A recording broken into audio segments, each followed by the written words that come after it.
2017, Facebook and Google banned all advertising for crypto. Yep. What am I going to do? A brand new YouTube channel, no paid ads, and did $1 million in 28 days. Wow. All right. You're going to enjoy this conversation with Mark Moss. I started the YouTube channel in 2016. I'll take these very complex subjects, make them super easy to understand.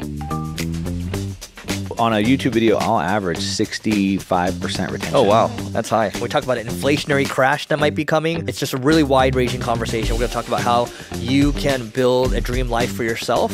And he's going to talk about how he did it as well. iHeart said this, you can be bigger than Ben Shapiro. Pretty cool validation. So you mentioned, I mean, you came from lead gen, a lot of paid, a lot of SEO, and then now you've kind of evolved into, creating content, right? Like, where do you see marketing going in the next, let's say, 10 years? So, I talk about it's not who you are, it's who you know, and the benefit of having this audience and all these things. We know, I'm sure the audience knows, like probably the greatest asset you can own today is attention. That's what everyone's trying to get is attention. In addition to other things, but that attention piece. And so we have that. And I know how important that is. I talk about it, but it's very interesting. All of a sudden I'm having to live a life without it. And so I don't know, did you ever see Undercover Billionaire? Yeah, I saw the one with Grant Cardone. I watched the whole thing. The first one was really good. It was just one guy, but the one with Grant Cardone was the Underdog Barbecue. Yeah. That was good. But, they were basically dropped off in a town with no money, but they had no contacts. They couldn't use their name. Mm-hmm. And so here I am. So part of what I'm doing is I've been seeing all these people take big exits near me, and I've had some big exits. And the last 5 years I've been doing this, and I've been making a lot of money, and it's been great. But I'm not building any equity. I can't sell my personal brand. Yeah. And I have all this deal flow, and I got brought out. I'm part of the venture fund, and I launched another venture fund, Bitcoin Opportunity Fund. So now I'll pick that up. But I launched 2 different coaching programs. I had like a really high ticket coaching program, and then like a mid-tier coaching program, like 20,000 mid-tier, like 50,000 high end. And I had like 80 students across that. And that became sort of a nightmare, and we can get into that if you want. But what I did is I decided, you know what, instead of trying to work with, the saying, those who can do and those who can't teach. Yep. I'm like, why am I teaching all these people that never can seem to get it right? I can just go do it. So here's what I'm going to do. I'm going to take 2 or 3 of the best companies I see here. I'm going to take equity deals in them, and I'm just going to help them do the work. Mm-hmm. So now I've jumped into a couple businesses and taken big equity positions because I'm a growth hacker and I can do content. Well, one of the businesses that we have going right now, I've been there 3 months. We almost tripled the revenue in the 3 months I've been there. But back to the story, they have no content. They have no audience. Yep. They have no email list. They have no social media. And so everything I want to do, I have to run paid ads every time I turn around. And not just paid ads, but like, hey, we need to drop 30 grand to test this. Right. And I'm just not used to that. In August, I ran a 3-day live campaign just off the cuff. Hey, I'm going to go live for 3 days from my studio, launch this new product. It was right after your event. I had 6,500 people just register, give me their full details just to come. Just like that. Like I can drop a $7 million or 7-figure offer like that. But now I'm in this business where we can't do anything without paid ads. So that's been pretty interesting. It's been pretty frustrating as well, and obviously very expensive. So as far as the future goes, I think you either earn your audience or you buy it. And I think if you really want to scale a business, it's a combination of both. And so one thing I'm helping this new company with is we got to get this audience going. We got to get the email list going. We got to get the social media going. But we also have to build the paid ads as well. So I think it's a combination of both. I think that's sort of the future.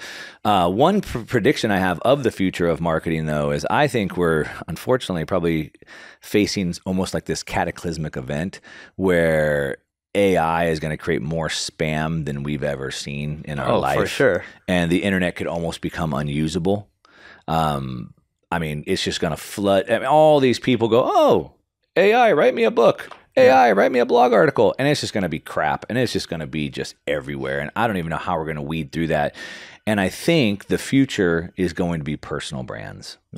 And it's going to be a personal interaction. And so I think the way that we'll stand out is by bringing personal stories in where I talk about my personal life, my background, my past, my kids, or whatever it may be. And I think that's going to really separate, the mass content, the mass marketing. Yeah. I think there'll be a period where that happens, and then there's going to be a period where the AIs get so good they can do that too. So who knows? Yeah, I don't know. Yeah, maybe. I don't know. I mean, we'll have to differentiate ourselves by even being more personal. So how do you look at it? Is YouTube the mothership and then everything else? Yeah, I mean, it's been my only focus. And so I have, 150,000 subscribers on Twitter and 150,000 on Instagram, et cetera. But I've literally put no effort into it. That's just what's kind of grown because of YouTube, if you will, and being on other podcasts and the radio, et cetera. So that's all grown, but it hasn't been nurtured or cultivated. But I think YouTube is the mothership for a couple of reasons. First of all, it's the second largest search engine. And so social media content goes away. I mean, sure, you can scroll my Instagram feed and I guess see stuff down there, but for the most part, it kind of goes away. Two, it's highly searchable, right? It's the second largest search engine. You don't have that on any other platforms. Three, you have the long form content, which really builds the brand. So I think from those main areas, I think it's the best in my opinion. And it's what I use. And so, it's what I've done. So I would say that's like the mothership. And I think it's going to continue to be. I think it's going to continue to be as well. But I think if you think about, a marketing campaign, and today more than ever, because of attention deficit disorder, we need more touch points. And so I think there's a use case for all of them in different parts. We've even been, just like I said, it's been about 6 months digging into Instagram, and even the different types of content on Instagram at different places, like using reels to bring in a new audience, using posts and carousels to nurture, and then using stories to bring people into offers, and like even utilizing different types of content on the platform. I love it. I mean, I think there's a macro thing here too, where it's like, there aren't many people where it's like, yeah, you've done lead gen, you've done SEO, paid, and you know copywriting too, and you're a creator too, right? So you're combining a lot of these disciplines together, and it's forming like this new like marketing baby. Yeah. Yeah. Yeah. And so now that we're going to start focusing on the shorts and even creating shorts, and then that will then go into paid ads. So now we can be testing it on our organic audience. We can find the ones that pop and then move those into paid ads pretty quickly, which on a traditional old school paid ad, you're paying for the test. Yeah. And so that's a big deal that I just want to hammer home for everybody listening. Like, yeah, I have to work hard to get the audience, but now the audience is there. And I can just drop content. I can just make money without spending money. And instead of paying to test ads, I can just test them with an organic audience. And even more importantly, I can ask my audience, run a poll. Hey, what do you think about these two headlines? What do you think about this copy? What product would you like to see? What's your biggest obstacle? And so, I mean, the power is just enormous. That's actually a really important call out.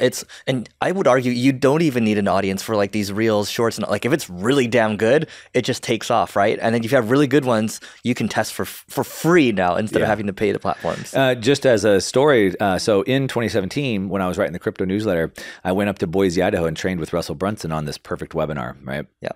So I'm building out this perfect webinar to sell that on. And he talks about, hey, ask your audience, what's your biggest obstacle, your top 3 questions or whatever, right? But I didn't have an audience at the time. I had been a paid ads guy this whole time. I never built up an email list. I literally ran because I'm a paid ads guy, that's what I know. I literally ran a paid ads campaign that was just an ask campaign. And I spent a couple $100 to get 100 responses so I could get that. And today I can just drop it out there. Dude, I mean, look, there's another call out here. I think it's, there's different types of marketers. Like you have so I come from working from tech before, but before that I came from direct response marketing. But it's like people in tech don't like the direct response marketers and vice versa, right? But like if you're able to embrace both disciplines, that's how you can get the best outcomes. Yeah. And you're doing that. Yeah. And I've always been a direct response. So real long story, very short. I built up a couple businesses. I started investing in real estate right here in LA, right out of high school. Started up a couple business. I had a medical equipment business. I had an e-commerce business. I had a couple big exits. I was like done, retired. $20 million in real estate, sold businesses, retired, had my first kid, and then the 2008 crash came and just took it all away, just wiped me out.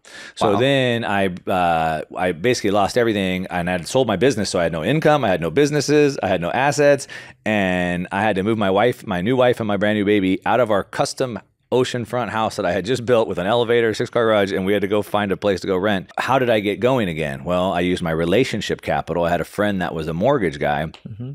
And he's like, hey, if you could generate leads for me, I'll pay you a percentage of the deals I close on mortgage. I was like, okay, I got nothing else to do. So I built some landing pages, put up a Google pay-per-click campaign, and set that up. hopped on my dirt bike, went on a dirt bike ride to Mexico for 7 days. I got to Cabo, opened up my laptop, and it was just like cha-ching, cha-ching, cha-ching, cha-ching, just leads, just like. And so I spent 10 years just doing that, just running lead campaigns, mostly all direct response, mostly financial products. And was it pay for performance mostly? Yeah, pay for performance, lead gen, right? So $150 a lead. Yeah. In the solar space, would be like $150 to deliver somebody on the phone. So then we generate the leads, we put them to the call center. The call center would qualify them. We do live transfers, mortgage live transfers, solar live transfers, things like that. You have said that it's not who you know, it's who knows you. What do you mean by that? So my whole content career has been about trying to change the way people think about money, but I'd like to change the way people think a lot of things. And so we've been told most of our life, it's not who you are, it's who you know, which there's a lot of truth to that. There's 3 types of capital. Most of us focus on the financial piece, but the relationship capital is like the most important. So it is who you know. But what I found over the last couple of years of creating content is it's not who you know, it's who knows you. And what's the story here? I can tell you dozens. I mean, when we connected, I saw one of our mutual friends, Cody Sanchez, was connected with you. I think I reached out to you, and then you're like, oh yeah, I know who you are. Yeah. Right. So like that's a simple example. Let me give you a better example. A couple of years ago, I was speaking at the Bitcoin conference in Miami, 35,000 people there. And there's all kinds of parties going on for like a week in Miami. 2 years ago? It was 2021. And I was at one of the companies I work with. They had like this little party going on, and some of my friends that were there like, hey, we're going to go over to this other party for TVP. I'm like, okay, I don't know who that is or who it is, whatever, but I'll go. So we went over there, and TVP is Trammell Venture Partners, is a venture cap fund in the Bitcoin space, the biggest venture capital fund. So I walk into the party, and it was their launch party. So I walk in, and they came over like, oh, Mark, we're so glad that you're here. We're honored to have you. But I didn't know who they were. I was like, cool, well, great to meet you guys. What do you guys got going on? Oh, this VC fund, blah, blah, blah. Well, now I'm an advisor. I have equity in the business. And so I got a deal of this VC fund by showing up to a party where they knew me and I didn't know them. Got it. And you had another story around iHeart too. I think that's a fascinating deal as well. So a couple of years ago, I got a random message from some guy. Hey, my name's Joe, and I'd love to talk to you about getting you on the radio and doing some shows. I'm a big fan, and I work with iHeart. And I'm like, okay, like, we get so many DMs all the time of stuff that I don't know, but I'm like, okay, we'll check it out, right? So I hit him up, and he's the second highest guy at the iHeartMedia network, and he was just a fan. He's like, dude, I've been watching your stuff. He's like, nobody does what you do. The way that you intersect politics, finance, and technology together, like nobody's really doing that. He's like, I want to bring it to a bigger audience. I'd love to have you on iHeart. I was like, okay. So that opened up a big door. And let me tell you kind of where this got started in my brain. What really kicked me off of this ledge was I've been part of like the ClickFunnels community for a long time. I was out at Funnel Hacking Live. And I go there a bunch, right? Got all those awards on my wall, whatever. But Russell Brunson was on stage. I think he had Prince EA was there, and he's like pulls out his phone. He's like on stage. He's like, oh, I just sent him a DM, and then Prince is like, oh, Russell, like I'm a big fan, and he's like, no way, I'm a big fan. I just thought, how could anyone ever be a big fan of me if I don't put content out there? And I was like, they can't. And so that sort of feeds into this whole, it's not who you are, it's who you know kind of thing. One more story about this. At the end of 2021, some of my friends from Austin, the Austin community, part of the Cody community, they wanted to do this little event at the end of 2021, and they were calling it like a Founding Fathers 2.0. They wanted to get people in from like different niches to say like, what do you see in the world? Like what kind of attack vectors are we looking at? How do we prepare for this kind of thing? So we get together in this meeting, right? And Hal Elrod and whatever, right? So I show up to Tucker Max's office, Scribe Media, whatever it is, right? Well, he sold it now. Yep. But I walk in, and Hal Elrod is best time, selling author, whatever. I knew who he was. I've heard him on podcasts, whatever. I never met him. So he's sitting there on a chair like this in the lobby. I walk in, and he's looking at his phone like this, and he looks up, and he's like, the same video. He's like, Mark? He's like, dude, I'm listening to a conversation with you and Robert Breedlove right now. I was like, cool. I thought he was Tucker Max. I didn't know because I hadn't met either of them at the point, right? So we go in the big boardroom, and there's like all the books on the wall, and we're just talking, and I'm just assuming he's Tucker, right? And then all of a sudden he's like, oh, I'm not Tucker. I'm Hal Elrod. I was like, oh, no way, dude. I'm a big fan. He's like, I'm a big fan. And it was like, that was exactly what Russell Brunson had said on stage. Love it. I'm a big fan. No, I'm a big fan. And like, here we were. So there's this company, it's an ad agency called Centerfield. They're based, I don't know, let's just call it the West Side. And they probably do a couple $100 million a year, if not close to $1 billion. And the way it was pay per lead initially just for telecoms. And then it became, they bought a call center or bought a couple, and then they just started gift wrapping the customers.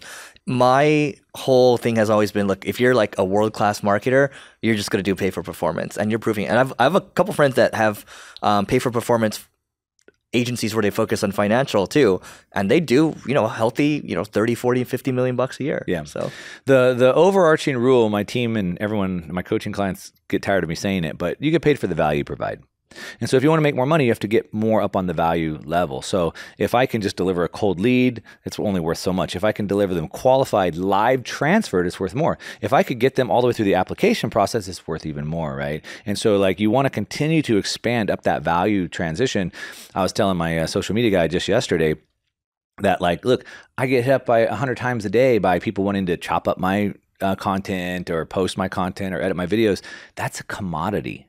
If you could help me come up with a campaign, if you could help me nurture the client through a mini chat sequence, if you could put them into a funnel, that's worth way more, right? Do you still use ManyChat? So we've been using mini chat, but now I'm starting to move, sorry, ClickFunnels, moving everything over to Go High Level. Okay. And it has it built in, and it's just way better. Okay. Interesting. What is Go High Level, just so people know? So Go High Level is a new software that's sort of like a more all-in-one software. So you got all the funnel capabilities that you might see in ClickFunnels or Kajabi, things like that. And even better, they have an option where they have integration with ChatGPT, and ChatGPT can do all the automations for you. So it's everything. Yeah, it's everything. You have equity in it? I don't have equity, but for everybody listening, what they have, it's a genius business model. Russell Brunson is, I think, arguably one of the best marketers alive today.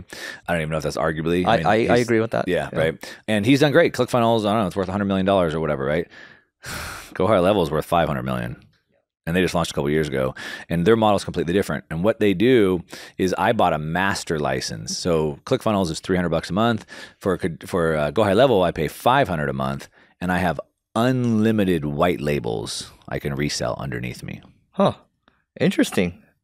Yeah. Are you pushing the crap out of that? This is one of the new business ventures that I just launched. I love it. Well, gohighlevel.com/Mark Moss. No, I'm just kidding. No, I don't have like a reseller, but what you can do is, so for example, back to the lead gen piece. So in this this one company, like I said, I took about 3 companies that I'm kind of taking as, I don't want to throw around the holdall company and the portfolio companies, whatever, but I'm invested into a bunch of businesses and things like that, right? But there's a couple that I decided to kind of take. This one, I'm taking like a chief visionary role, chief growth role kind of a thing. And what we're doing is we're using my experience with lead gen, and we're disrupting 3 medical niches. And if you're a chiropractor, a dentist, a doctor, like you learned how to do that thing, but you know nothing about marketing. So you're like, well, I guess I should hire a Facebook ads guy.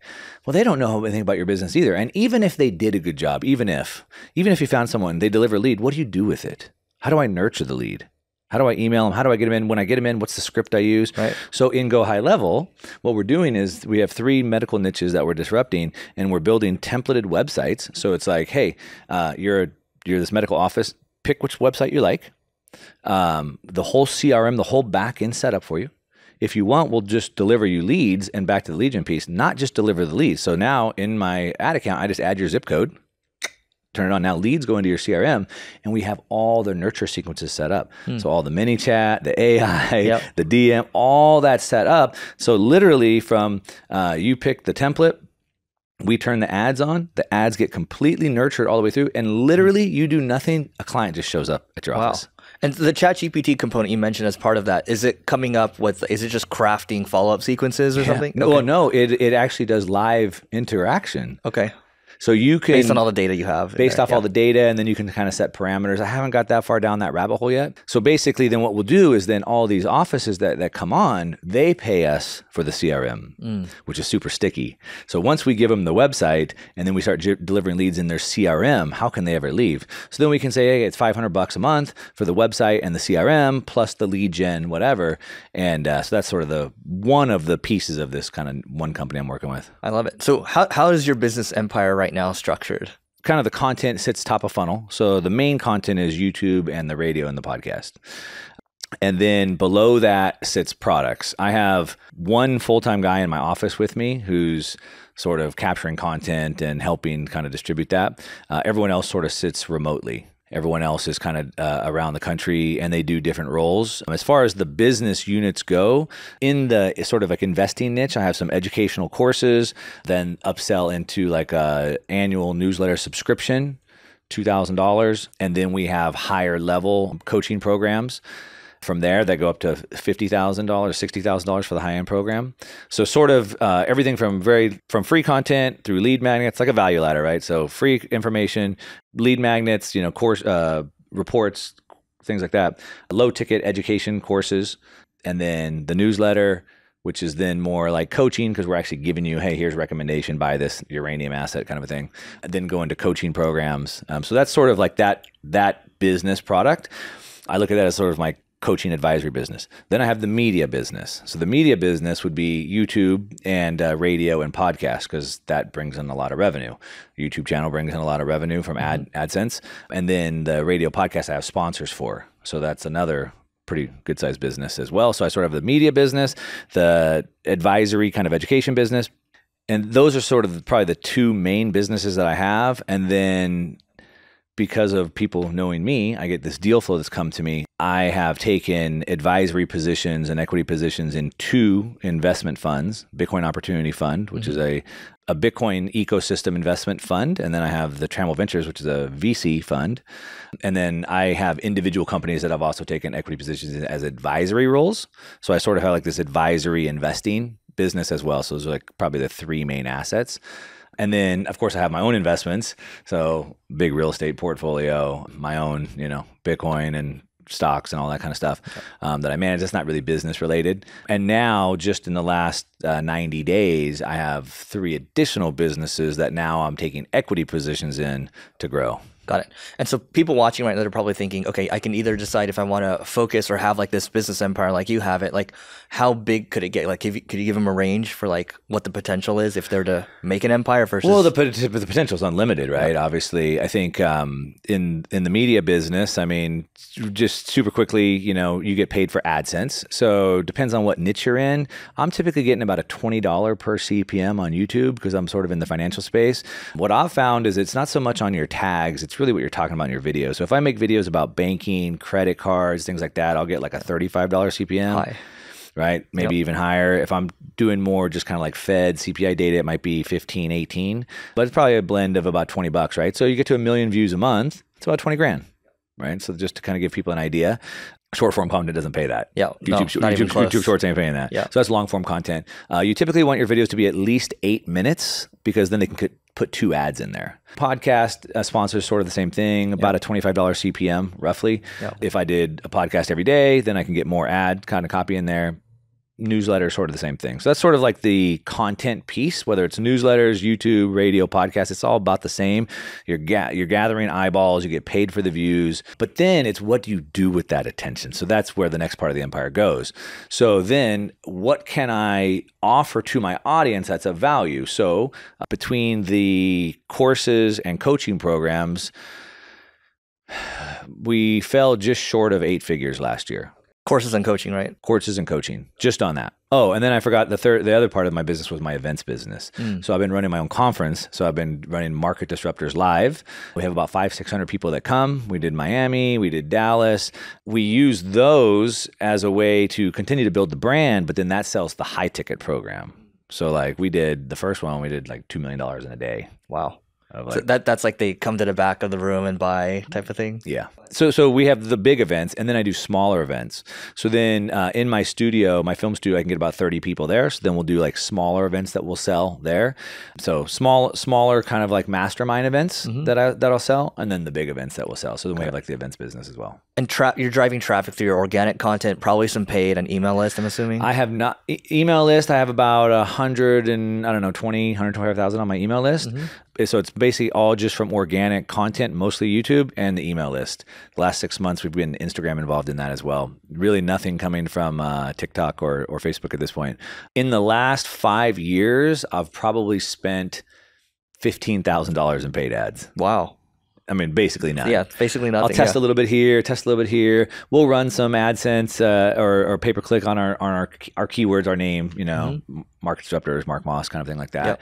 I've tried to get a couple Facebook things, go here, a couple there. I never really committed to it. It's super difficult to run finance stuff on Facebook. You basically, I mean, you know, on Facebook, they're just shutting everyone's ad account down. You do anything wrong, you look at them wrong, they shut your ad account down. So I've had my ad account shut down so many times. And in the world of finance, like you can't say, it's almost like a weight loss niche. Like you can't say anything. You can't make any claims. You can't talk about any past performance. Like it's just like, you have to be so vanilla. And so I just haven't put the time into it. Probably the most amount of Facebook ads I've ran was for my live event. That was probably where 75% of my ad spend over the last 5 years has been for the event, getting people to that. Yep. Got it. This message is brought to you by Single Grain. Single Grain is a marketing agency ran by yours truly. Single Grain does paid media, SEO, creative, conversion rate optimization, and has worked with a handful of companies such as Uber, Amazon, Airbnb, Salesforce, to startups, venture-backed startups, a lot of different companies. And ultimately, our mission is to do innovative marketing that drives customers. If you want to learn more, just go to singlegrain.com. Again, it's single grain, grain like wheat. And we'll see you on the other side. And just so people get a sense for like how much social, like how much reach are you getting from the channels per month right now? For the social channels? Yeah. Well, so as I said earlier, like it's just been really the last 6 months we've started to kind of turn attention to Instagram is our main focus on Instagram. Yep. I think we're getting 3 or 4 million views a month. Is that about right? 3 or 4 million, something like that. 3 or 4 million views a month on Instagram. And on Instagram alone. On Instagram alone, yeah. And then those same clips are going over to TikTok and Facebook, but I don't even know what that data is. We're tracking it. My team could tell you better. I think we're probably getting more in the 5 million range across those platforms. And then that includes YouTube, or? Oh, no, that's without YouTube. YouTube's another, 1.5 million, 2 million views. And then podcasts? The podcast is about 500,000. Okay. But I don't know what the reach on the radio is. Yep. So I'm in 26 markets, I think.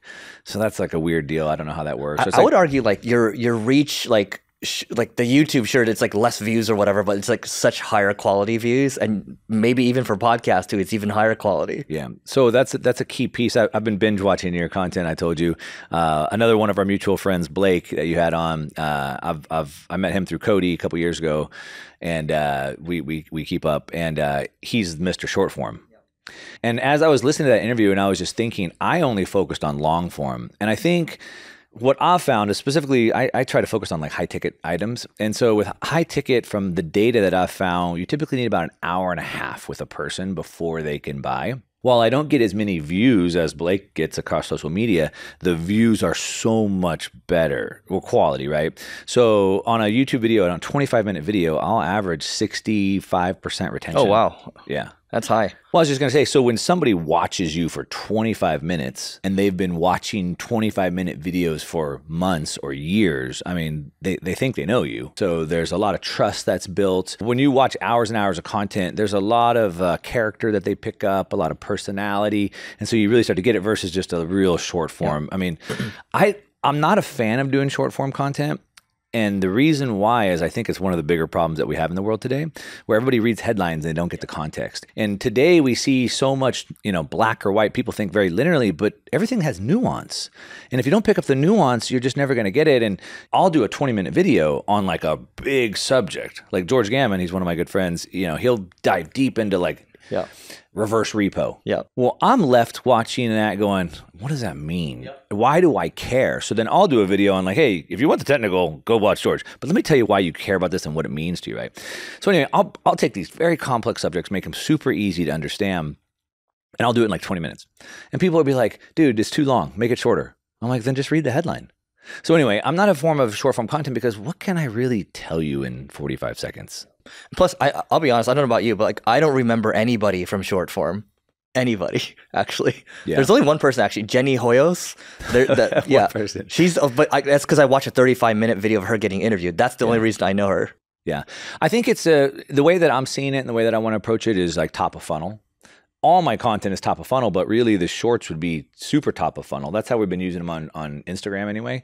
And I think I've seen several people like Blake, but even in the crypto space that I know, they really used TikTok to build their YouTube channels. So I think the TikTok, the shorts will be top of funnel for the other for the long form content, and then long form content will still be top of funnel for the products and services. I mean, I think this works out really well. Well, I've done podcasts for years, but I've never chopped them up. Like we're starting, like literally last maybe 90 days or so, and I see the flywheel is starting to work really well, and it's just like, oh, okay, like you roll with whatever organic channel is working well. Yeah, the problem is because like most of my content, as I was saying, is typically like a 20-minute, 25-minute like thesis, so it's not. I don't think it's super clip worthy. Because like you take a 45-second clip out of a 20-minute like teaching video, you don't really get the whole context of what it is. And that's why, I know like I listened to your video with Hermosi and he's like, oh, we're just pulling clips now. He doesn't do direct to camera anymore. But I think for what I'm doing, my type of content doesn't really lead to that. And I think that's part of the reason why it hasn't really been growing for us. And so that's where we're thinking about making just specific short form content for that. That's just short sound bites, snippets. And if you want the deeper content, then you come into the long form. Oh, got it. I like that. It's a preview to your long forms. Yeah. Yep. 65% retention is insane. Like, what have you done to do that? Good storytelling, right? It's copywriting. So I think it's all about the intro, right? So it's all about the hook. So I do a 3-part hook, and this is just copywriting, like who's it for, what's it for, and status change. Right. That's basically what it is. So like the hook is like, the end of the international monetary order is coming. Watch out. So that's like the hook. And then I give the offer, right? So it's like the hook, the offer, and that would be like, as you know, the system's crashing, 3 banks collapsed this year. The banks could bail in your money. So in this video, I'm going to break down the 3 banks that are most dangerous. So then like, I'll kind of give the context and then I'll tell you what's in the video. In this video, I'm going to do this, I'm going to do this, I'm going to do this, and I'm going to show you this, this, this. And then the last part is the status change or like the testimonial. Having this information will protect you from whatever, right? So I kind of like, I'll try to get that out in like 60 seconds. So like a really strong hook, the context of what it is, what they're going to receive, and the status change that they'll receve, the benefit. If they stay till the end. Of staying to the end, right? Yeah. And then, through good storytelling, they need the journey, right? So it's like, we're going to go over this, we're going to go over this, we're going to go over this, but we're also going to say what you need to watch out for, the danger, this thing that you need to know as well. And then I think just from years of doing it, I think naturally I'll be like, we'll come back to that in a minute. Okay, yeah. Hey, we'll talk about that in a minute, and like hooks to the end, kind of things like that.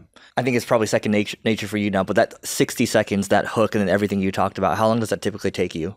To write it out? Yeah. So I know a lot of YouTubers, they talk about like creating the package first, right? The package for me consists of a title and like a paragraph. That's like, that would be probably the package for me. I would do the title, the thumbnail, because I usually put like a couple words on the thumbnail. So it'd be the title, thumbnail, and like a paragraph. That's like the package. So I'll start from there. Then I'll build it out to typically 8 bullet points. And then of those 8 bullet points, I try to put 3 to 4 bullet points under each one. So that's where I start. And then I'll usually build the video out and then go back and write the intro. You're not just like shooting from the hip. And by the way, there's like so many different ways to do this. Yeah. Like I want the intro to be good. And so I'm pretty good at shooting off the cuff because I've been doing it for 5 years now. But I find it to be better when I do it. And I don't go back and try to like SEO optimize it. I don't do any of that. I don't know how important that is for YouTube anymore. The thing is, for what I'm doing, for the type of content I'm doing, a lot of the learning comes from the research process. So when I sit down to build that video, I'm going to spend 4 or 5 hours on that video. I'm going to start, researching and pulling stuff. And then I'm learning more stuff as I'm going.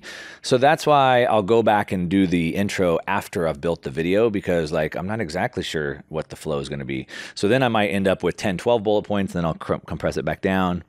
And then, and then I just launch it. I don't know how long it's going to take me. Yep. I typically figure I can get through about 8 slides in about 20, 25 minutes, I think your framework's amazing. Are you doing any crazy stuff? I use TubeBuddy, and TubeBuddy will allow you to A/B test the thumbnail. The problem with the A/B testing on TubeBuddy is that it's a 24-hour period.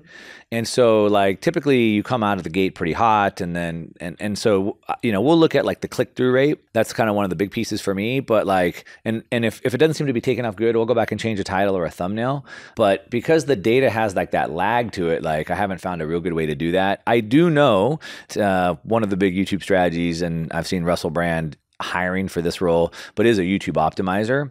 And even going back to the back catalog, a year or two old, and changing thumbnails and titles in that.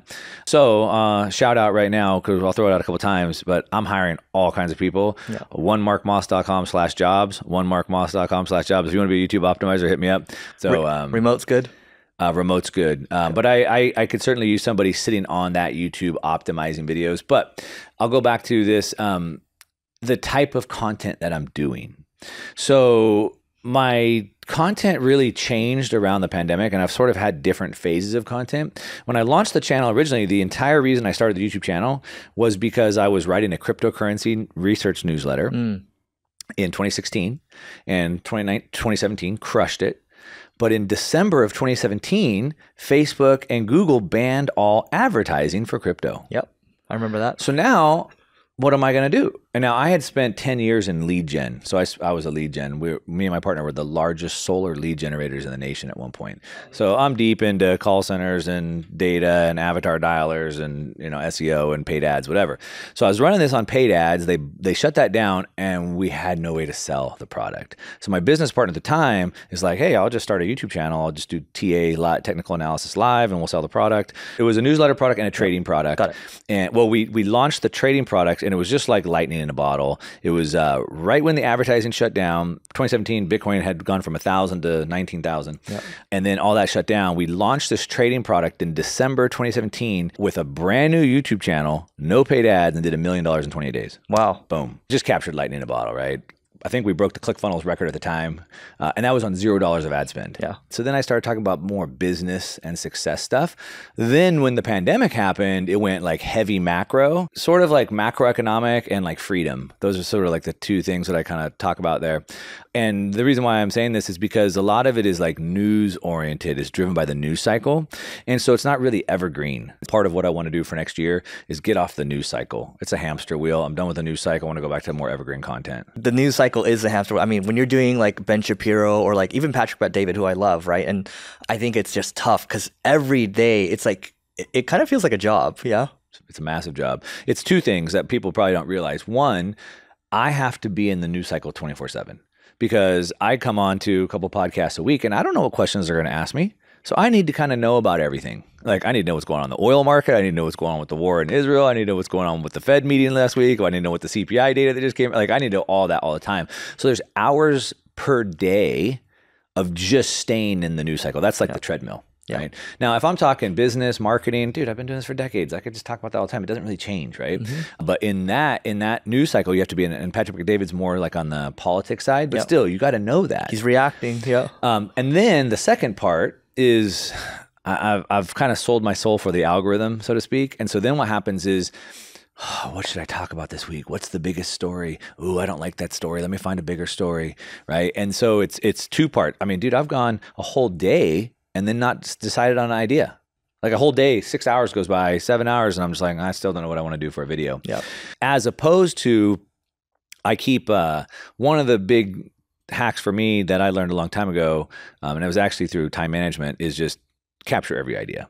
And so I use Evernote on my phone, on my computer, and every idea I just write down. So I have pages of videos I want to do that are evergreen videos, and I just haven't been doing them because I'm always stuck in the news cycle. Yep. So anyway, it's a massive time suck. A couple hours a day of just staying in it and then trying to dig out that story as opposed to just doing something that you want. And then it doesn't let you focus on the business too. And it also burns you out. I don't want to say I'm doing videos just for views, but I do think about what video will get the most views all the time. It's stuff that I've been paying attention to for over a decade, and even if I wasn't getting paid, I'm still going to put all my time into it anyway, so I might as well talk about it. So iHeart said this, you can be bigger than Ben Shapiro. It was actually, well, Joe told me this, but it was Bob Pittman, the CEO, is the one that told him that.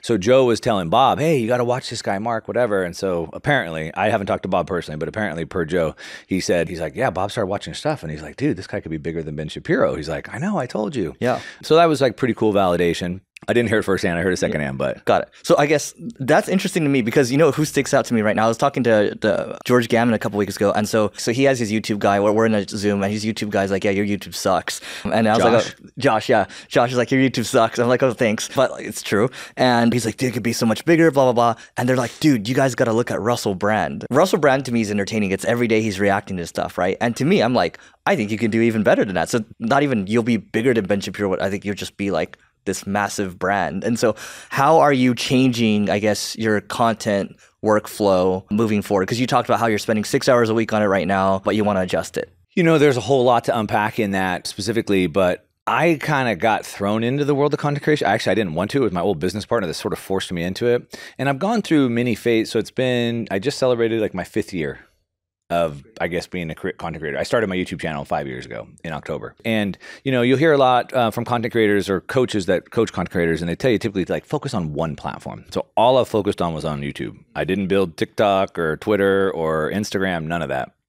And really in the last 6 months, I've only started to turn to social media. It's been basically 4.5 years of only YouTube. But through that time, my production schedule has changed as well as the content that I've done has changed. And I've gone from 2 videos a week to 3 videos a week to 1 video a week, back up to 2 videos a week, back up to 3. So I've sort of changed that schedule. For the since the pandemic, really since like 2020, I went up to 3 videos a week. 2 and then to 3, and I've maintained that schedule. So 2 main teaching videos per week, which are like a thesis. It's like a 25-minute video, not reciting news headlines like a Russell Brand or a Ben Shapiro, but like here's like a thesis twice a week, plus 1 interview a week. So 3 of those a week. Each of those videos take 4 or 5 hours to write, right? And you're doing like you have a whiteboard and everything. I got the whiteboard and all that. Then when I got the iHeart deal, which was, I guess, in 2021, then I picked up an additional 3 hours of content a week. So they pitched me on a radio show and a podcast. So I record the radio and then the radio goes into the podcast. But I record for 3 hours a week. I do that every Thursday, and I have someone that helps me with the research and write and whatever. And then I spend a couple hours in advance getting it, and then 3 hours going live. So it's a full day. Yeah. Or even more, right? So this is more than 6 hours of work actually for a week. Oh, yeah, right. So for the last 2 years, I've been pretty much doing 3 videos on my main YouTube channel, plus 3 hours of radio, podcast, and secondary YouTube channel. So it's about 6 hours of final video at the end of the week, plus, you know, I'm on 1 or 2 shows a week as well. So it's a pretty crazy schedule to keep up on, which has been fun. At one point, I was kind of telling you, I don't know if before we were recording, but iHeart offered me to build out a network. And so I thought, you know what, I'm just going to build a media company. Yeah. And so I was kind of like all in on that. But man, I'm a builder. I'm an entrepreneur. I spun up a whole bunch of businesses and over the last couple of years, going back to it's not who you are, it's who you know, I have just opportunities just flying at me left and right. And we launched a couple ventures, and each one were like seven figure, just like picking up money, right? Maintaining this media schedule that I've been running and trying to run businesses just doesn't work. Yeah, it just doesn't work. And so, you know, as I said, like over the course of a career, but even over the course of 5 years, like what I'm doing, what I'm focused on changes. And I've gotten to the point where it's like, man, I'm a builder. I want to build. I need equity. So I'm going to probably slow the content side down a little bit and focus on that. Got it. Right now, like what % of the week do you think you're dedicating towards content, and what do you think it will be moving forward? Well, as of right now, I'm still doing the 3 hours of radio, pod, et cetera. That's a piece that I'm potentially going to renegotiate this month here at the end of the year. We're just entering the end of the year here, right? I typically spend the last month of the year on massive reflection. I do all year, but like, what did I like? What didn't I like? What can I do better? And what do I want for next year? So I'm thinking about changing that podcast thing, potentially cutting an hour or 2 out of that schedule and just bringing it down to like a podcast. And then on my main YouTube channel, I'm thinking about going down to just 1 video a week. Less is more. Yeah, quality over quantity. And I think less is more. I mean, you know, there's a lot of people that do 1 video a week, like Cody Sanchez, and her media side of the business crushes it with just 1 video. And then focus more on the social media side, on the short form side. We've done no effort or focus on the short form side at all. Yeah, I was going to ask you, but because I was looking at your channel, I was like, yeah, like there's, you know, both you and George Gammon, very, very, very focused. There's like, I'm not going to touch anything else, which is, I think, great. But also I'm looking at everything. I was like, yeah. So the question is, No YouTube shorts. You stayed focused on, I guess, like, what are you going to open up to? Like shorts, TikToks, Reels, anything else? So, I mean, in full disclosure, I mean, we have those being posted, but it's literally like a team in India that just chops clips and sticks them up, right? So we don't look at data, we don't look at analytics, like we haven't done anything there. Yeah. So I think it would be a combination of going and actually creating short form content. We've started to experiment with it just in the last month or two, sitting down, recording short form content. So I think it'll be a short form strategy, which will be including, right, creating content specifically for short form and hiring platform managers that will dig into the data, optimize it, and start tweaking on it. Got it. You mentioned that the phrase I remember is there's like a nightmare that you had with coaching, or there's some type of coaching nightmare, I should say. I think I said on the coaching thing, it was like those who can do, those who can't teach kind of a thing, and maybe just some of the frustration around the coaching side of things. I don't know if I said. So do you think you're going to stop coaching and move more into kind of, taking equity? Yeah. For now, I'm putting the coaching on pause. I've had 8 businesses that have scaled to 7 to 8 figures in 12 months. Mm-hmm. And like, I have no problem just jumping into something different because it's all the same thing. It's just marketing, right? So it's all the same thing. And I'll shut the coaching down. And if a year from now I want to do coaching again, I'll do it again. But it really just was, as like I said, it's those who can do. And I'm like, I can just go build these businesses. I can just take a giant equity stake in this business and I can blow it up in 12 months and make way more. It's shorter. It's on the shorter side. So here's what I mean. I've shut down a lot of the coaching programs, which were making a lot of money for me. And so this year, my revenue went down from where it was last year. But now I have equity sitting in these businesses. And so if I look at the EV value, the enterprise value that I've built up, it actually has surpassed it, but it's not cash in my bank. But I don't need the cash in my bank right now. So I'm happy to take the long road on these. I think this medical business, I need...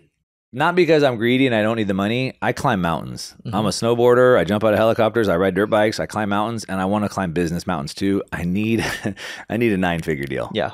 And this is my 9-figure deal. Got it. Not because I need the money. I don't know. That's my next step. It's fun. It's part I've done of the 8. game. I need 9. Yeah. And I think I can do 9 on this in 36 months. Got it. 9 is your share. 9 would be total. Got it. And a good chunk is yours. Yeah. I have just under half. Got it. For most of these deals where you're taking equity, I'm assuming advisory, you're taking like 1 to 5%. Yeah, on advisories, it's real small. So there's 3 or 4 deals that I'm like advisory on. So some of them I'll put money in. Yeah. So they'll invite me in, and that's back to who you know. So like I've gotten invited into some really good deals I don't belong into. Like you've seen that app Public Square. It's like all the conservative freedom businesses. They got the team that did Rumble's reverse SPAC and took them public, and they went public. It's like a Twitter for. No, it's like more of like a shopping app where they match like freedom-minded conservative businesses with freedom-minded shoppers. Yeah, and they blew up, did a reverse SPAC, and like, hey, you want to come in on this deal? Like, we got a pre-IPO, and like we're gonna double the share, like So I get invited to do a lot of deals like that. So some of them I'll put money in, and then I'll take like an advisory role, but not like a full-time role, like an advisory role, right? These businesses that I'm jumping into, like I said, I've got 3 right now where it'll probably be 30 to 40% equity deals. Got it. And you're not operational. I mean, you're just helping here and there. So I'm a little more operational than I want to be right now. The rule I put with each one of them is like, hey, I'll do the deal, but the first thing we have to do is have an operator. And so I've got some operators in place, but I'm a little bit more operational than I want to be right now because it's the beginning, right? I'm like rolling up my sleeves and let's dig in. What do the finances look like? Okay, let's get the CFO to come in. I hit up the group the other day asking for a CFO from your Leveling Up group. Yeah, great resource, Leveling Up. So shout out for that. I met him at your mastermind in August. So good resource for everybody.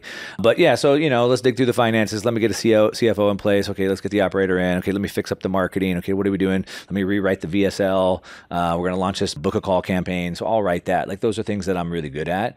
I have a lot of experience. So it's kind of front loading the amount of operational work that I'll do. But as far as operational work, as far as management, no.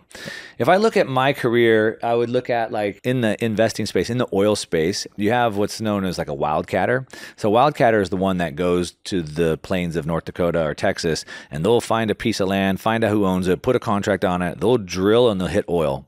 But once they hit oil, they're gone. Someone else will come in and get the oil out of the ground and put it in barrels. So the wildcatter finds the oil. So that's kind of what I've done good in my career. I can go find $1 million pockets everywhere, but I don't want to get the oil out of the ground. So that's sort of what I'm doing in this role. So I'm like setting up the pieces that we need. I wrote some new VSLs. I wrote some new flows. I built a new stack. I came up with a new couple products that we can bring in. We're getting the paid ads going. We got the book a call funnels going. We got the sales team up and running. And once that's going, Someone else can run that. Got it. I love it. Talk about hiring these operators. So how it seems like you're not satisfied right now with the current operator. So how are you going to change that? Well, okay. So, I'm not qualified like Cody or, Alex to talk about these subjects, to be honest with you. I'm a wildcatter. And so I've mainly been a solopreneur for like the last 10 years. I had some big business. I had 65 people on one of my companies, and that was probably the biggest I've had, which isn't massive, but I've been there. But the last 10 years I've been the solo operator. That hiring and that operator piece and the delegation piece is not my strongest piece right now. I'm really good at finding cash quick. So that's something I'm really, really working on. So I'm not super happy because I haven't really developed that skill super strong, and I haven't opened up that funnel. And that's why I'm shouting it on your show. I decided, you know what?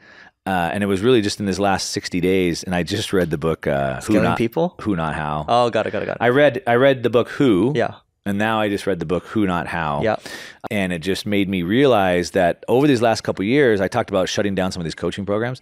I could have kept a lot of those things going if I would have found some who's. And so one thing I took from that is at this point, I just always have to be hiring. Yeah. And so I put up a page on my website, onemarkmoss.com/jobs. And I'm always hiring operators because I have deals flying at me left and right.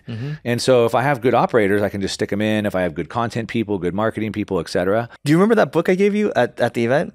I did. The brown one? And I read part of it and it made me go, oh crap, dude, I'm a horrible operator. You gotta go the whole thing. I know, it made me feel bad about myself though. But that's good. Yeah. But like you're saying, like as we get older, it's just like, fuck, like everything's just a people game, man. It's like, it's not even how good we are. It's not just a people game. It's you need the people. I read a book a long time ago by Daniel Pink, and it was A Whole New Mind. You read that book? Or I know Daniel Pink. But A Whole New Mind. And it basically talks about how our mind, we have a left and right side, and there's like a creative side, an analytical side, and how our entire education system and everything was built for analytical thinkers, and how a few hundred years ago, even they thought the creative side of our brain wasn't necessary. They do lobotomies, whatever. But really, like all of our education system, SATs, it's all built on technical, analytical thinking. And that was fine. Growing up, my mom wanted me to go be an engineer because that was a great job. Her brother, her uncle was an engineer. I should be an engineer, a coder, whatever it may be. But in the book, basically, he makes the case that those are technical jobs. But what happened is, as Einstein said, the answers have changed. See, most people don't realize that. They think the answers are the answers. No, answers change.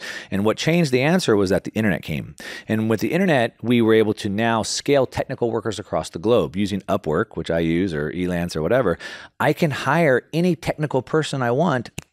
I can hire engineers or coders, developers with a drop of a hat for $5 or $10, right? So why would I want to be that? So what he makes the case is because now the internet has commoditized technical workers, in order to really get ahead, you have to have a creative mind. So now I see a problem that I can come up with a creative solution for. Oh, if I had this app to solve this problem, I don't need to know how to build the app. I just have to know that I need to get a coder and a UI, UX, and whatever. And so really you think of yourself more as like a conductor of an orchestra where I can't play the instruments better than any of you, but together I can bring you together, play a good song. So like most of these operators and roles inside the business, to your point, we need good people. We do, but those people don't have the vision. They don't have the creativity to see the problem that we're trying to solve, nor do they see the vision of the path to get there. It's not just having good people, it's having the vision to bring that together. Well, I would argue you still need the person to have the vision. So right, it's all well, people. that would be me, right? That's the creator. Correct, right? yeah. No software, no amazing product or service is built without people. Right. Yeah, 100%. Yeah. So the story with that book is, so the guy that was at the event, he read part of the book and he like goes to a conference and then he sees like this executive on his team. He's like, hey, just read this. This is good. And she hates him for the rest of the week because it's a really heavy book, right? It is. 2 weeks later, she's like, I read the whole thing. This is amazing. Here are all the things that we're going to do.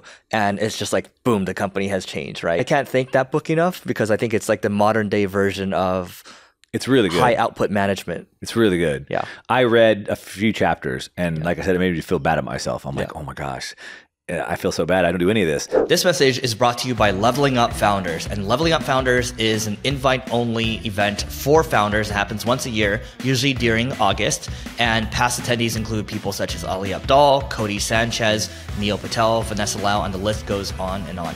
And ultimately, it comes down to the quality of the group of the people. We try to keep the group high caliber. That's why it's invite only. So if you are a founder at the top of your game, you can go to levelingup.com/founders to learn more about it, and you can apply. and we'll see you on the other side. So we've talked about the marketing side, the business side, and we might come back to these in a second. But I want to talk about let's talk about Bitcoin. Let's talk about macro. Let's start with this. What do you see in the world, and what are the attack vectors? Because you had that phrase. What happens is there's a saying that generals always fight the last war. What happens is, hey, we got attacked on the south flank last time, so let's go protect the south flank, but then the enemy comes from the north flank. In World War II, one of the engineers in the military looked at all the planes that had come back from battle and saw bullet holes all over them. And they're like, oh my gosh, what we need to do is we need to go build reinforcements where all these bullets are, right? Bullet holes are. And someone's like, wait a minute, that's not the wrong thing. These planes came back. We'd want to go look at the planes that went down and reinforce those bullet holes, right? And so it's like we want to be training, we don't want to be fighting the last war. So right now what I'm seeing is everybody's deathly afraid that we're going to have a housing crash and a banking collapse. Why? Because they have PTSD from 2008, right? But that's the last war. And I don't think that's the case. The answers have changed. So everyone's afraid of another 2008. Everyone's afraid of another 2000, whatever, 1997, 1929, however far you want to go back. I don't think that's what we're facing. I think we're facing something different. The answers have changed. And so everyone, a financial advisor would say past performance is not a guarantee of future. And so I think you're looking at a wrong data set by looking at that. And so I think there's something different coming. If you want me to tell you what that is. Yes. It's suspense. It's super important for us as entrepreneurs. Yeah. First of all, let me just say the Federal Reserve is the enemy of the people. They create booms and busts, and most entrepreneurs have no idea what's coming. And what do I mean by that? The Federal Reserve loosens monetary policy and creates a boom. And now you're a dry cleaner, you're a restaurant, you're a landscaper, and you can't keep up with business. So your landscaping business is opening new locations, and you're buying new trucks, and you're hiring new people. You're a home builder, whatever you are, right? And you're trying to keep up with demand, and then just for whatever reason, the Fed just turns the faucet off, and then everything crashes.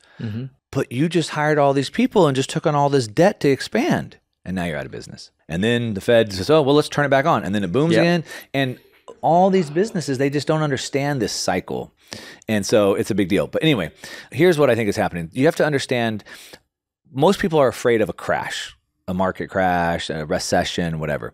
But what does that mean? Or more importantly, from like marketing speak, what would the outcome of that be? What does a crash look like? Well, a crash would be, let's say if my asset prices crash in half, my retirement gets cut in half, I lose my job, I get a lower paying job.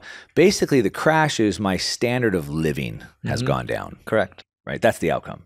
I can no longer afford all the things I was affording before. That's the outcome. That's a crash.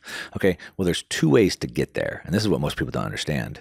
There's what most people are worried about is a deflationary crash. They think asset prices are going to crash, back to the example, recession, my job, etc. I believe what we're facing is an inflationary crash, a reverse crash. And what that means is that instead of everything going down, everything goes up. Home prices go up another 50%. Gas goes up another 50%. Steak, milk, eggs go up another 50%. My pay doesn't. The outcome is the same. I still can't afford the same standard of living I was before. The difference is it's because prices went up. So we just look at the last 3 years. From 2020 to 2023, home prices on average went up about 50% in 3 years. Gas went up 50%. The stock market, S&P 500, is up 65%. But all these assets went up, but the pay didn't go up at that same rate. So people today are struggling because of a crash, but an inflationary crash. And so what I think, while everyone's afraid of this deflationary crash coming, I see more inflationary crash ahead. And that's because of the situation that the Federal Reserve and the government is in. So we have the government, which the U.S. Treasury runs the bank account, the balance sheet for the government. And then you have the Federal Reserve, which runs the monetary policy. So we have monetary policy, which is like the banking policy. And then the Treasury sets fiscal policy. This is like the budget for the United States, right? What's happening is we had a lot of inflation because they printed way too much money, but price is the equilibrium of supply and demand. So when you print more money and you don't increase the goods and services, the price goes up. Then on top of it, because you shut the whole world down, you lower supply. Supply chains broke down, et cetera. So now we've increased demand and lowered supply at the same time. What do you think is going to happen, right? So that's what I mean by printing too much money. But then that caused all this inflation. So the Fed's like, oh, shoot, well, our mandate, we have two things that we're supposed to do, keep stable prices. Prices aren't stable, they're going to the moon. So what we'll do is we'll try to bring inflation down. How do they do that? Well, they can't bring supply, so all they can do is crush demand. So their goal is to increase unemployment. That's their goal. Yep. Their goal is to make everybody poor so they stop spending so much money. And so they've raised rates really high, so we don't have as much money being created through debt. People feel broke, people are uncertain, so they spend less money. And that's worked, but the problem is it's the government that's the one spending all the money. So from pre-pandemic 2019 to today, the federal government has increased their spending by 50%, and they won't stop. And it's gotten so bad that the government, the Treasury, needs money, debt. We have about a $2 trillion deficit. They're adding about $1 trillion of debt every 90 days. It took from the founding of the United States till 1983, I believe, to get to $1 trillion. And now we're adding that every 90 days. So in order for the government, the Treasury, to get that money, they have to issue debt. They issue bonds. So then we have these bond auctions where people buy the debt. The last bond auction we had a couple weeks ago, the 30 years, so we have them from months, 5, 10, up to 30 years. The 30-year, we have massive dysfunction. There weren't enough buyers to buy the debt. And so then supply demand, they had to offer more yield to get people to buy. So it's called a tail when that yield changes. And it was one of the most dramatic yields we've seen in over 5 decades. It is not a good deal. Moody's downgraded the U.S. credit again. Yep. I mean, it's a really big deal. And so what does that mean to us? Let me tell you what it means. So what it means is that the Fed has been trying to tighten the market by selling their treasuries and keep rates high. But they can't sell treasuries into a market where there's already too much supply. They can't sell. So they're going to have to pivot. And then no one's buying the amount of debt the Treasury needs to sell, so the Fed's going to have to come in and buy it. It's the only way. The Fed, it can try to stay strong to try to protect the dollar, but there ain't no dollar if the U.S. collapses, right? And so this year, we'll see the Fed pivot off of that thing, go back into an easing environment. They're going to have to continue to buy the Treasury debt. The Treasury will continue to spend the money, and we're going to have massive inflation. And we're not just going to see it. We have to have it. You have the debt to GDP ratio, so the amount of debt that we have to the amount of gross domestic product. And that's a ratio. So right now, we're over 125%. No nation has ever come back from that level before. Now, so we need to figure that out. So there's 2 ways we can do that. We can bring the debt down, or we can bring the GDP up. Now, one way, like Vivek Ramaswamy, he's running for president. He says, I'm going to pull back the bureaucracy. I'm going to pull back the red tape. I'm going to unleash the entrepreneur, and we're going to grow out of this. Maybe. It's optimistic. If you shut the government down, maybe we could grow out of it. But realistically, we won't. But if we have double-digit inflation for 3 or 4 years, then the GDP goes up because of inflation. If I sell 10 iPhones for $1,000, I made, whatever, $1,000, $10,000. If I sell 10 iPhones for $2,000, I've made $20,000. So the GDP goes up, but I haven't sold any more units. So by inflation, they bring the GDP up, and naturally the debt to GDP ratio re-equalizes. So it's not just that we will have it, we have to have it. They need it. And as a matter of fact, the IMF, International Monetary Fund, which is the central bank above central banks, wrote a white paper in 2015, called it the liquidation of government debt. In the white paper, they explain it. It's called financial repression. The U.S. already did this in the 40s. You have very high inflation and very low bond yields. You force pensioners, you force mutual funds, you force 401ks, you force banks to buy the bonds at very low yields, and you run inflation hot, and you steal the difference. So in my opinion, this is what's coming. Even when inflation was 9% last year, I said this will be the lowest inflation we'll see for the rest of the decade. Like, inflation is going to run hot. Now, that's just on the U.S. side. Now you add in the wars, the supply chain, the world is starting to break apart. So we've been in sort of this anomaly for the last 50 years. Since World War II to today, the world has seen this era of peace. That's an anomaly through history. And we had this rise of globalization, but now that's falling apart. Russia's doing their thing, China's doing their thing. Supply chains will continue to be onshored, and that will bring prices back up. So we have massive inflation ahead of us. And so what does that mean? That means an inflationary crash, not a deflationary crash. And so we're going to see, I don't know what's going to happen to real estate in the next 6 or 9 months. People screaming from the rooftop it's going to crash. I think they're wrong. But I don't know in the next 6 to 9 months. I'm pretty sure in 3 years from now, home prices will be up 50% more. Gas will be up 50%. The S&P 500 will be up 50% because of the money that's going to be printing. So what do we do about that? And this is where it comes in for entrepreneurs. There's 2 things that you can do. In a deflationary crash, you would want to sell all your assets, move to cash, and buy back in a couple years. But in an inflationary crash, you need to be in the market. And so there's two ways that you keep up. The rich get richer, the poor get poorer. The rich get richer because of two things. One, they own assets. So inflation is very good for assets.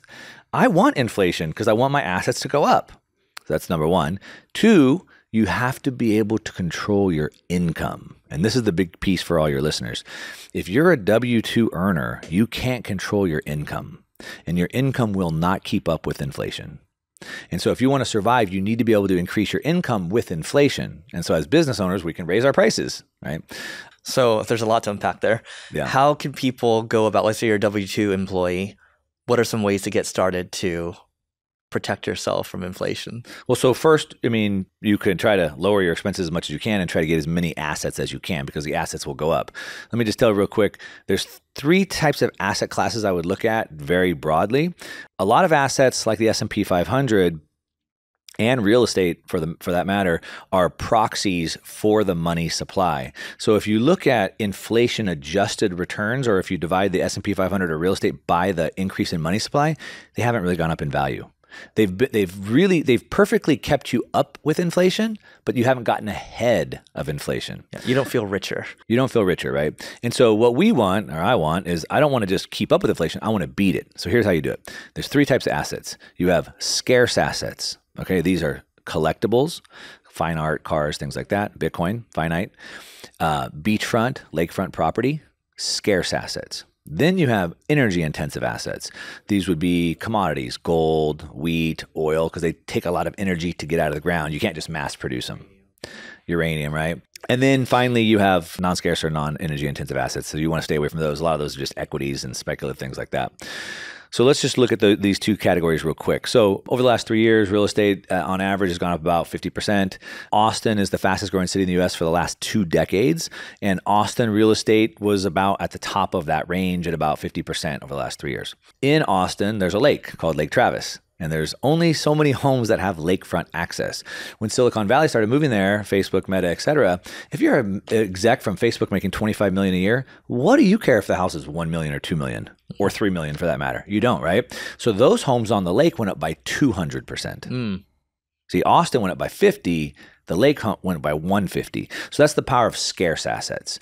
So that's how I do it. Now back to the wage earner. So one, decrease your expenses so you can buy more assets, scarce assets. Two, try to figure out how you can increase your income more. Now, there's a couple ways you can do that. Obviously, we already talked about one, you want to make more money, increase the value you provide. So what new skill could you learn that you could give to your employer or another employer to increase your pay? Option two, side hustle. I'm not a big fan of side hustles. I am a fan of side hustles if you're trying to make that your full-time thing. But I guess I've never really been a wage guy, so I don't have that mindset. But I guess if you're in this job and you have a pension, you don't want to leave, maybe a side hustle works for you. But yeah, increase the pay that you have by learning new skills to provide more value, or start a side hustle, or quit and start your own business.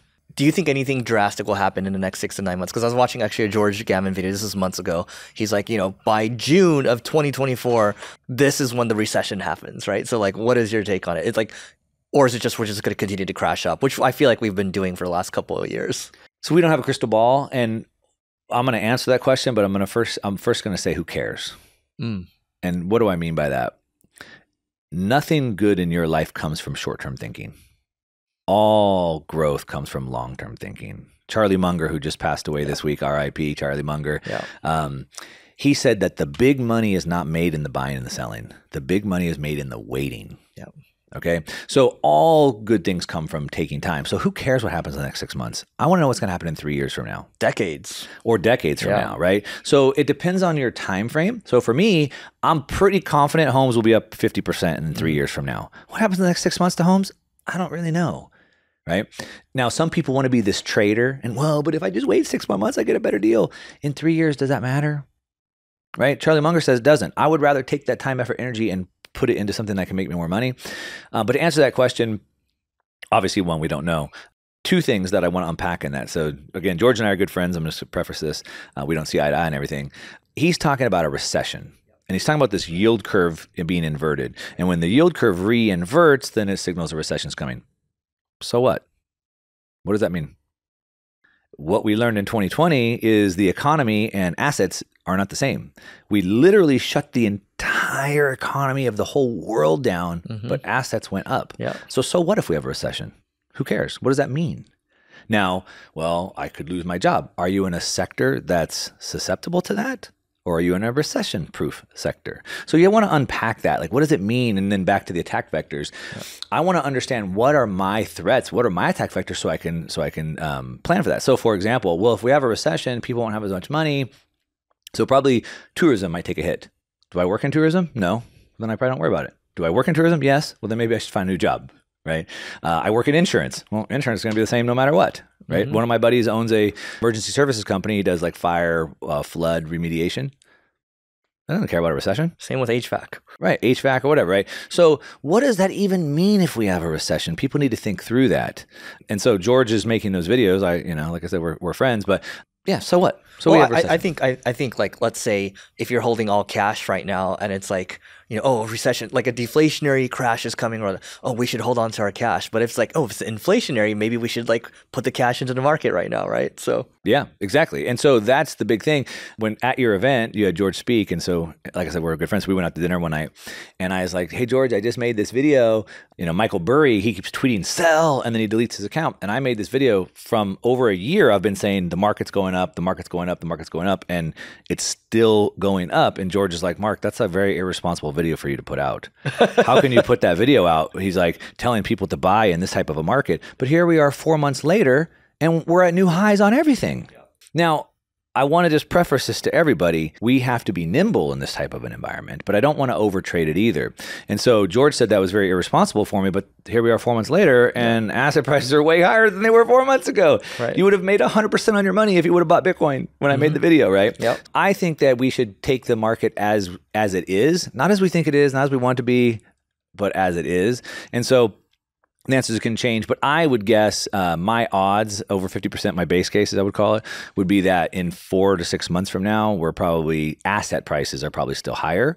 Would we see a recession? I don't think we'll see a recession as qualified by a recession. Not like a 2008 thing? Well, you need, technically for a recession, you need 2 quarters of negative economic growth. Yep. So that's going to take 2 quarters to even be classified as a recession. Which was what we've had. We had it earlier this year. Yeah. And so this is a point that I make for a lot of people.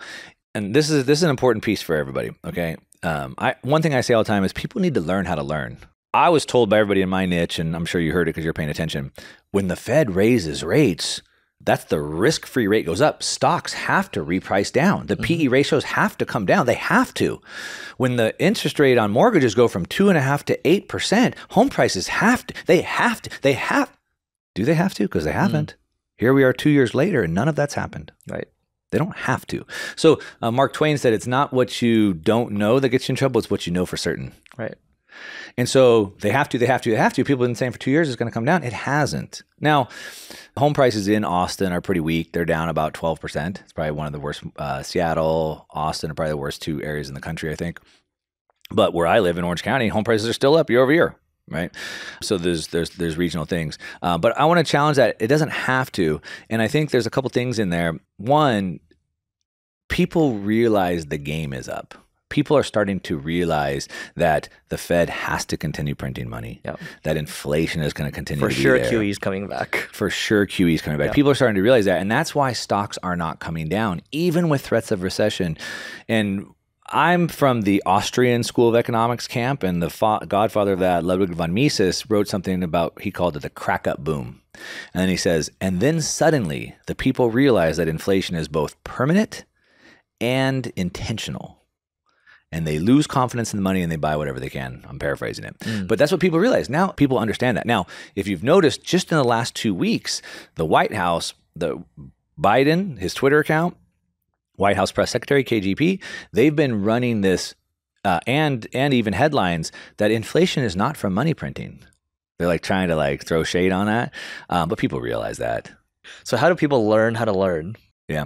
People learn how to learn. There's a number of ways that you can do that. I think a couple ways. So first of all, I think there's 3 levels to that. And so the first level is to receive information. Most people just don't get enough information. Most people aren't reading content. They're not watching videos.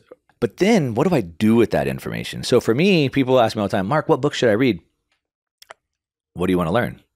So right now I'm reading books on hiring operators and managing because that's where I'm at right now. I might write a book on or read a book on time management or marketing. So whatever I need. And the reason why it's important is because I need it. So I read the information and then I implement the information. Yeah. And then the third piece, which is super important and everyone can do this, is then I must discuss it or teach that information. Because what happens is, I mean, you create content, so you know this, you maybe haven't thought through it, I'm sure you have, but when I sit down to write that idea, all of a sudden I realize I don't know it as clearly as I thought I did. Or if I read this idea and then I tell you, you're going to have questions for me. And it's going to make me go, I hadn't thought about that. And then I have to come with different angles and I have to pitch it differently. So it makes me clarify it and sharpen it. And then what I'm doing is specifically I'm trying to learn something. I take notes. I want to take notes of everything. There's something magical about a hand-eye coordination or brain-hand coordination. And so I'll typically take notes. Depends on what medium I'm in. If I'm going to a conference, which like at ClickFunnels, for example, I'll create a notebook and I'll put a line down the middle. And when I hear something I like, I'll write that down and then I'll write an application down next to it. So I'll have a line. Here's what I heard. Here's the application. Here's what I heard. Here's the application. And I typically go into a book or a conference with one thing in mind. Like I'm trying to find a new campaign to launch this year. So when I'm at ClickFunnels, I'm thinking about my business and marketing. And so now when I'm receiving this information, I have a frame to put that in. So here's what I learned and here's the application. If I'm reading books, lately what I've been doing is I've been getting the Audible and the book at the same time. So I'm listening and reading at the same time. Yeah. How much better is that for you? Like I've heard it from so many people. It's way better.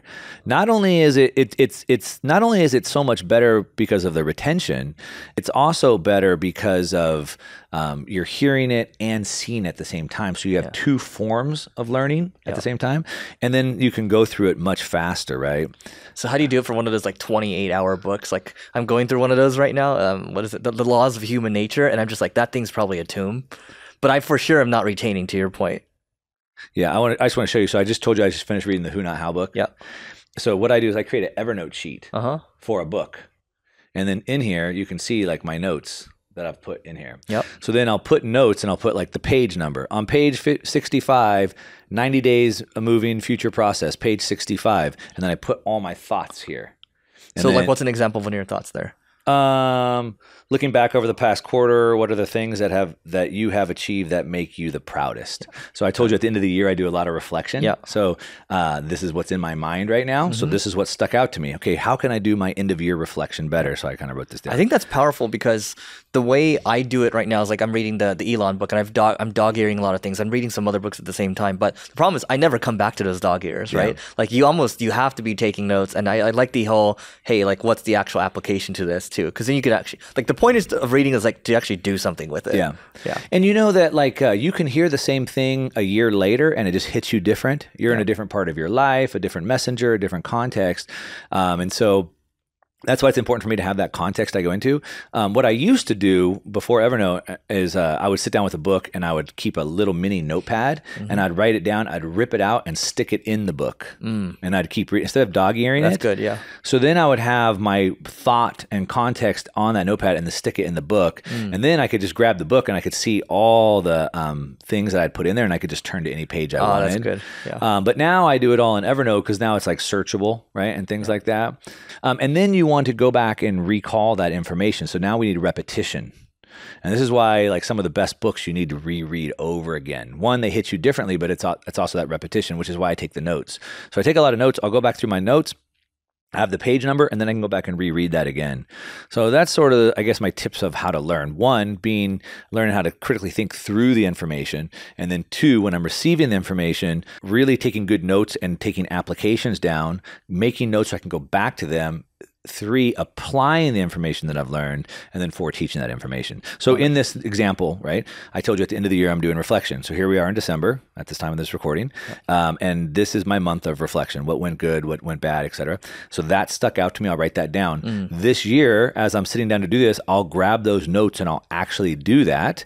And then in my community, I'm giving away some of my time management processes just because I use them. And I'll put these notes in that and teach it. So I read it, I'm going to do it, and I'm going to teach it to my community. Interesting. I love it. That's great. Great framework.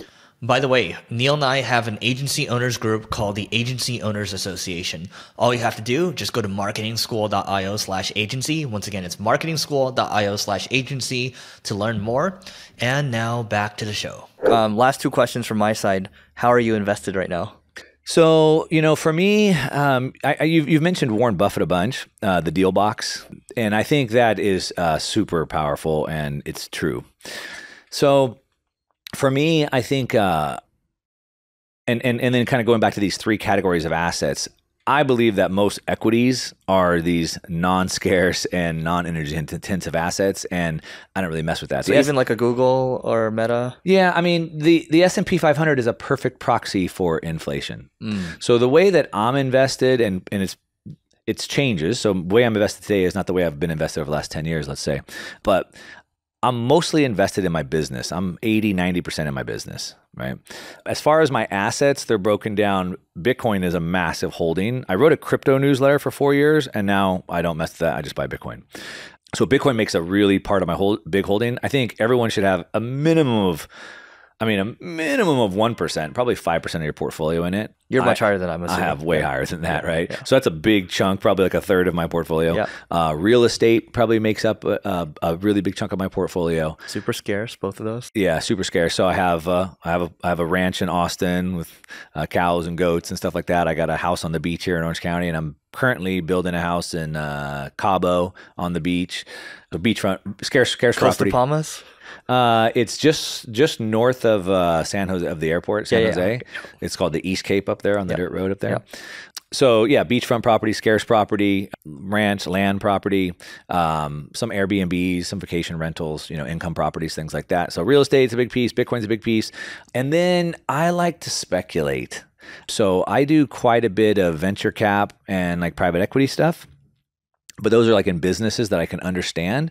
Warren Buffett said that I don't buy stocks. I buy businesses. They just happen to be public. So I like to buy businesses. So I do VC and PE stuff. I have the two funds. And then I like to speculate with some resource stocks. So I'll do some like resource miners, like junior miners and explorers in like gold, silver, uranium, things like that as well. I've had some that pop really, really big, and It's interesting. So our mutual friend, everyone should check out George Gammon, by the way. But he texted me yesterday. I was just like, "What are you invested in?" He's like, "Same thing, resource miners, uranium, all that." So you guys are on the same boat. They're in the same boat there. Yeah, I've been pounding the table on uranium for probably about 2 years now. In my newsletter, we have positions open. We're up 70-80% on the uranium. I think it's still got a lot of room to run. Again, if nuclear, right? So nuclear. Yeah. I mean, nuclear is the future. Yeah. There's just no way around it, and it sort of goes in and out of fashion, but it's certainly the future. And so, if you have that 10-year vision or 5-year vision, I made a video on my main channel. I called it like the Big Short 2. And I was talking about how the Big Short was they recognized these couple outsiders on Wall Street recognized that these banks were on the wrong side of the trade. And the Big Short 2 is all these uranium producers, but also the nuclear plants. They're on the wrong side. They don't seem to be sophisticated enough to realize how short the uranium is. And it takes years to get new uranium to market. And so I broke down the math and the numbers of how short they are, 60 million pounds or something like that. There's a massive short coming. And the difference is in economics, we say high prices are the cure for high prices. So if prices are too high, people will buy less and more supply comes. But in an environment like this, if there's a shortage of uranium, they buy at any price. They have to. Yep. They can't just not buy. People need energy. And so that creates a massive boom. So I think uranium is one of my favorite plays right now. And you can trade that through stocks. So I do buy stocks, but in these sectors, right? Also, I think if you like Bitcoin, a really good proxy for Bitcoin are Bitcoin miners. So they typically move like on a 3-to-1 ratio with gold, similar like how gold miners move with a ratio to gold. Yep. So Bitcoin miners, MicroStrategy's crushing it. Yep. Bitcoin, the commodities, energy intensive commodities. So I buy some commodities, the oil, the uranium, the gold, etc. Yeah, and then real estate and businesses. I love it. I think that's the best. I mean, these are all scarce things, and these are all things that you more or less understand. And here's the thing. Let me ask you. This will be the final question. It'll be a fun one. So Kathy Wood has like these the base case, the bear case, and the bull case, right, for Bitcoin in 2030. So I think the bull case is 1.5 million per coin. Then the base case is 650, and then it's like 230 or whatever. Do you agree with that? Yeah, I would agree with that. And here's how I would get to that number. So what most people look at is sort of like this growth chart of Bitcoin, and every 4 years the supply gets cut in half. So back to supply demand, the demand stays the same or goes up, supply cuts in half, right? The price goes up. And so you can sort of see how this goes up. And so based off of this trend, you kind of come to that number. But let me give you a different way to do this. So as a VC investor, the way that you would do it is you would look at what is the total addressable market, and then how much do I think I can get of that market, right? So if I'm Uber, how big is the taxi industry? How big is the limo industry? How big is the van rideshare industry? Okay, if I can get 5% of that, right? So if we look at Bitcoin, in my opinion, is much bigger than most people realize. So people think it's like a store of value, like a digital gold or whatever. It's much bigger, but let's just go with that for now. Okay, so then we look at what's the total addressable market for the TAM for store of value assets. Okay, so what do people buy to store value? The way that I look at investing is all of those things that I told you I buy, Bitcoin, commodities, real estate, I don't look at that as investing. That's saving. So I use my businesses, I invest in my businesses, yeah, and then I allow those businesses to grow and make money, and then I save that money in assets. The speculative stuff I do, that's sort of investing, but all that stuff is savings. But going back to this, so what are store value assets? Bonds, okay, offshore bank accounts, real estate, gold, et cetera, right? So gold's $13 trillion. Bitcoin's at $500 billion, 13 trillion. Offshore bank accounts, 30 to 40 trillion. Bonds, if we add these up, real estate, if we add these up, we're at about 700 trillion of total addressable market for just store of value assets only. We can talk about the payment industry. We can talk about all this other stuff, but just store of value assets, we're about 700 trillion. So what if we get 5% of that? It's certainly a better offshore bank account. All these Russian oligarchs had their Swiss bank accounts seized. So I can put my wealth in Bitcoin. No one can seize it. It's certainly a better offshore bank account. So it can certainly eat that lunch. It's certainly a better gold. It can certainly eat that lunch. It's certainly better than bonds that are losing value or negative yielding. Certainly better than that. For a lot of people, it's certainly better than real estate, right? So 5% I think is very conservative. At 5%, you end up at about a $2 million per Bitcoin price. Ooh. This has been good, man. What is the best way for people to find you online? Yeah, if you just search Mark Moss, you're going to find me. onemarkmoss.com. You can find everything linked there. Hiring operators. I'm hiring a lot of people. Platform content people, YouTube optimizers, and operators, yeah. All right. Thanks so much, Mark. Yeah, cool.